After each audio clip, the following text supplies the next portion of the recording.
In terms of an absolute, right, like something that's unchangeable, I think zero is the closest analogy to Bitcoin. Yeah. That it's just this idea that's permanently entrenched in human history. Yeah, Wow. Zero is the foundation of calculus, and calculus is the foundation of every modern science. So Yes. if you enjoy anything about modernity, then you should thank zero. I think That's so brilliant.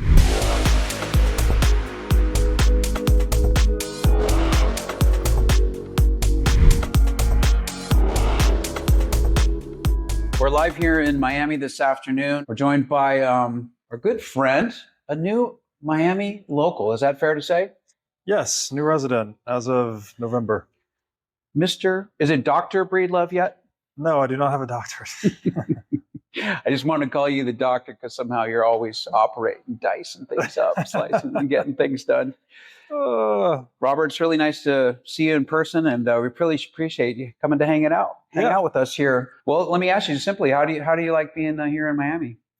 Miami's good. The weather's really nice. I'm Yeah. on Key Biscayne. It's like a very family-friendly situation. So Yeah, my girlfriend and I love it. yeah, I think for Bitcoin cities, you've got Nashville, Austin, or Miami.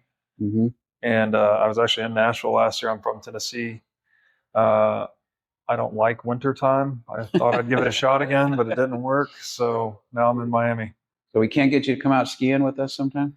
I think I went snowboarding last year in Jackson Hole, and I took a few falls, and I'm 38 now. I think maybe I'm getting a little too old for the snowboarding, skiing thing. I've never skied. I've only snowboarded.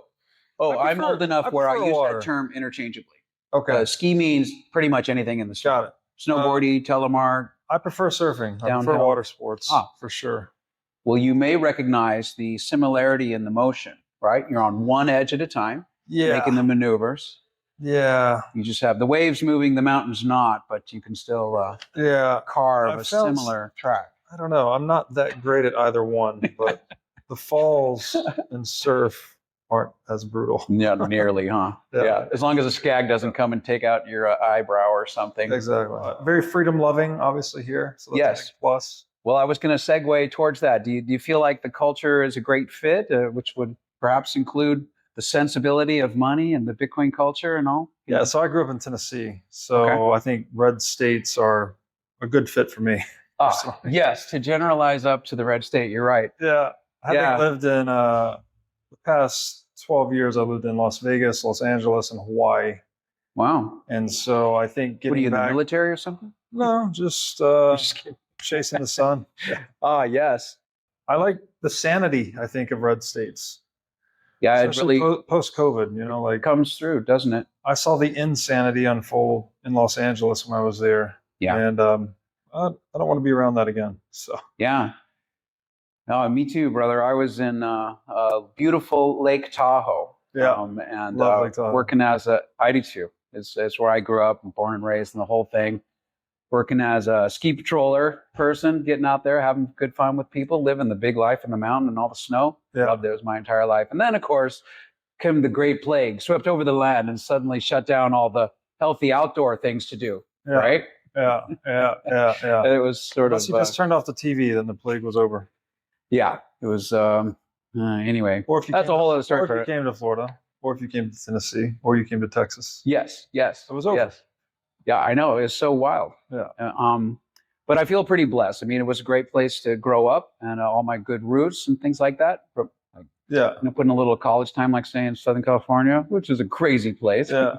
I mean, it's unfortunate because I loved Los Angeles prior to COVID, but I don't know. History happens fast. It does.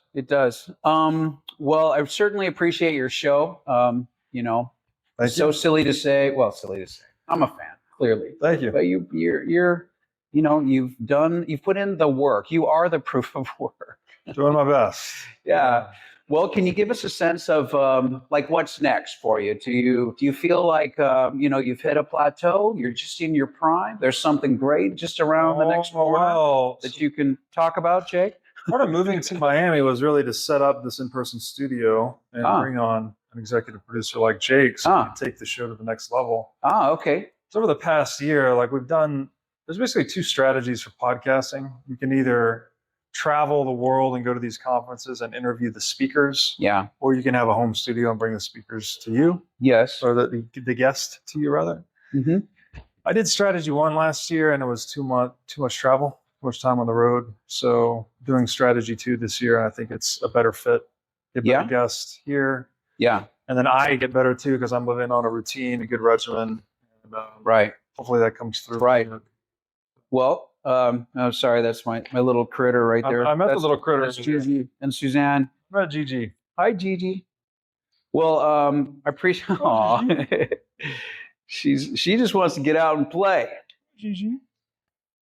Is that to say we might see less of you out there on the circuit, on the pro circuit? I'm trying to travel as little as possible until I buy my private jet, which is just outside the budget right now. So yeah, I'm focused on that. I'm sure it's because I don't like airports. I just don't like airports. Yeah, so travel private is the way to go. Yeah, clearly. Yeah.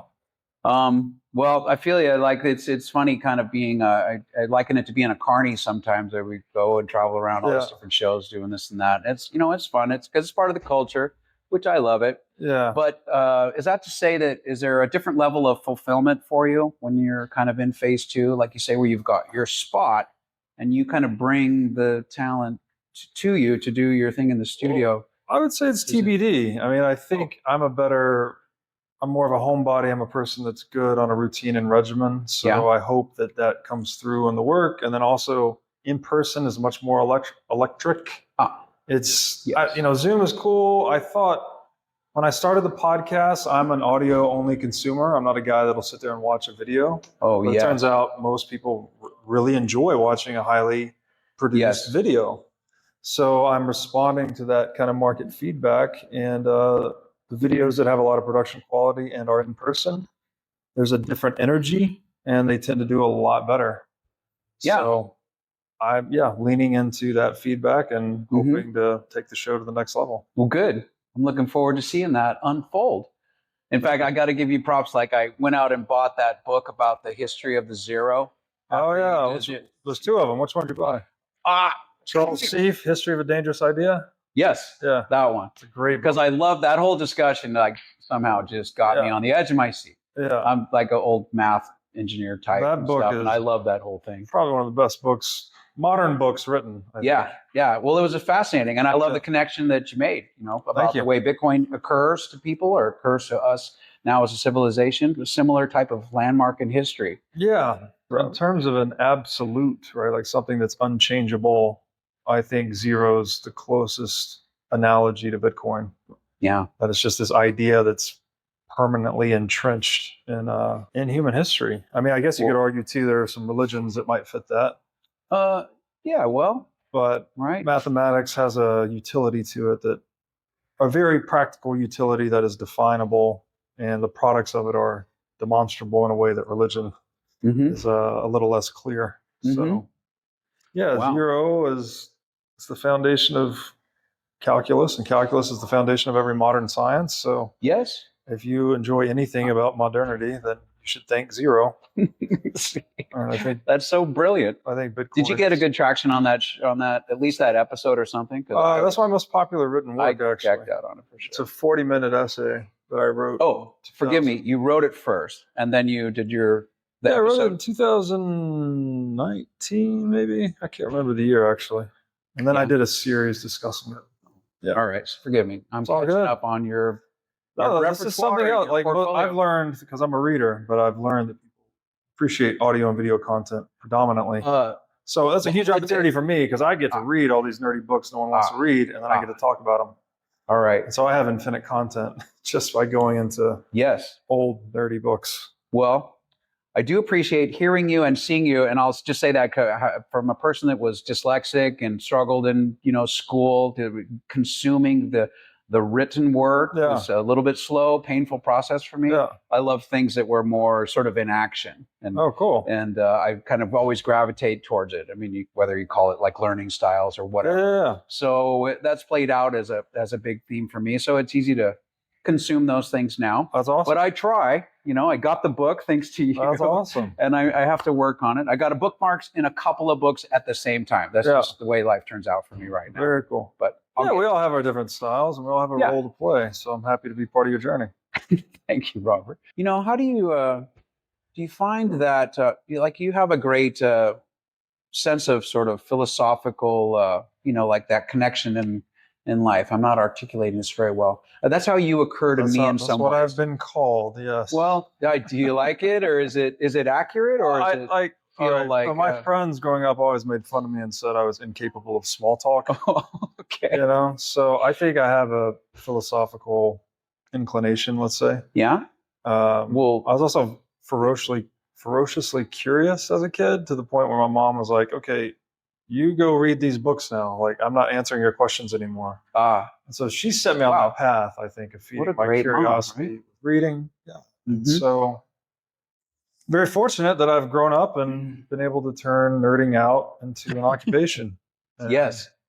I love it. I do it every day.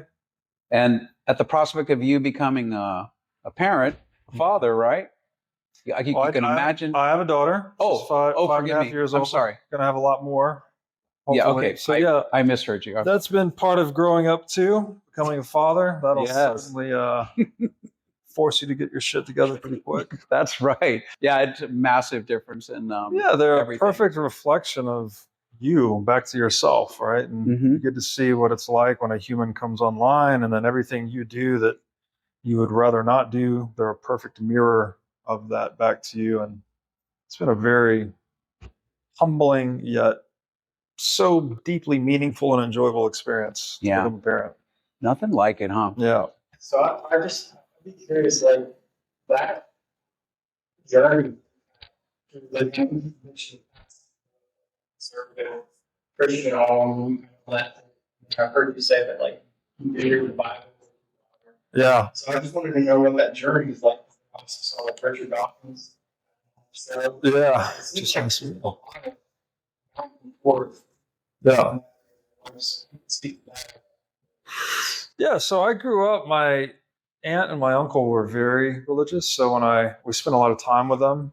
And so I went to church often when I was spending time with them. But then in my household, my mom was less religious, so we didn't go to church as much. But then in my early teenage years, I started wanting to go, largely for the social dimension of church. A young teenage kid, that's where all the good-looking girls were. So, I went to church on Wednesday nights and Sundays. But when I got serious about reading, like age 11, 12, 13, I was first getting into astronomy and astrophysics. And that was pretty heavy in the rationalistic, atheistic viewpoint. And so by the time I'm 14, 15, I considered myself a rational atheist. I thought religion was bogus, fairy tales for adults, and this hard science was the truth, basically. Mm-hmm. And so that's how I was, I guess, until my early 20s. I started getting into yoga, meditation. I'd also used psychedelics for the first few times. And so that started to open me up to the spiritual domain more. Mm-hmm.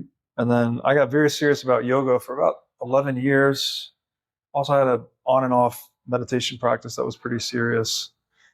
And then it was actually through Bitcoin that I was introduced to the work of Jordan Peterson. And then Jordan Peterson's book, Maps of Meaning, where he explains religion, mythology, God through this secular lens. And it was a way I had never heard it presented before. And it just all made sense. Like, oh, wait a minute. This is, I actually just recorded an episode this morning about it. But, if I had to try to put it in very few words, which is difficult to do, we've been acting for a long time, right? Humans have been doing things for a long time. And we started to document what we've been doing, right? When I say document, initially it was verbal, right? Initially we were telling stories. Yeah. And these stories are really a distillation of all the ethical consequences of our actions across time. And so that becomes imprinted as mythology. And then mythology becomes like the mirror image upon which humanity is self-reflecting. And we know this at the micro level, right? Like if you go through your life, you're going to do some stupid shit in your teenage years or early 20s, right? You're hard-headed and you're going to make some mistakes. And then later, when you encounter similar situations, you'll reflect back on that experience. And in your new maturity, you'll take more intelligent, rational action, or at least hopefully, right? That's kind of the goal of maturity. Yeah. Well, that happens at the microcosm of the individual, but it also happens at the macrocosm of humanity, I think. And mythology is like that blueprint or owner's manual of what it's like to be human and go through moral conundrums and try to solve them. Mm-hmm. And so I think it is one of the most fundamental things to the human operating system, right? If this is software that we're running, then it's almost like mythology is the external hard drive which we're plugged into. Mm. And so we participate in it, we update it, it updates us. A lot of the programming is very latent, like we sit here today as somewhat strangers and everything's peaceful. Like that shit wouldn't have flown 50,000 years ago, right? We be at each other's throat trying to figure out the next meal. And the do not kill, do not steal, all of these moral sentiments, we had to cultivate and program ourselves to enact. Yeah. And so that's part and parcel to religion, mythology, et cetera. And so there's a very technological, almost software viewpoint for the importance of mythology and religion that I think is incredible. Like it was totally mind blowing to me now. Whereas as a kid, obviously, little know-it-all. Oh, this is bullshit. Oh, sure. Adults. Right. That's roughly been my journey. And it was so through Peterson. Bitcoin got me to Peterson. Peterson got me back into the Bible. And so my daughter was born. I made a practice of reading the Bible with her every night. And I found there to be just an incredible crystallization of wisdom in that book. Yes. Yeah. Robert, will you forgive me? But I appreciate getting a little one-on-one time with you. Sure. It's really an honor to see you. Yeah. And we still have another session to go. And we're hoping you can come out and share just a little extra wisdom with the entire room that is here. And I know everyone's a little bit groggy, but I know they're enthused to see you. So All right. Thank you so much.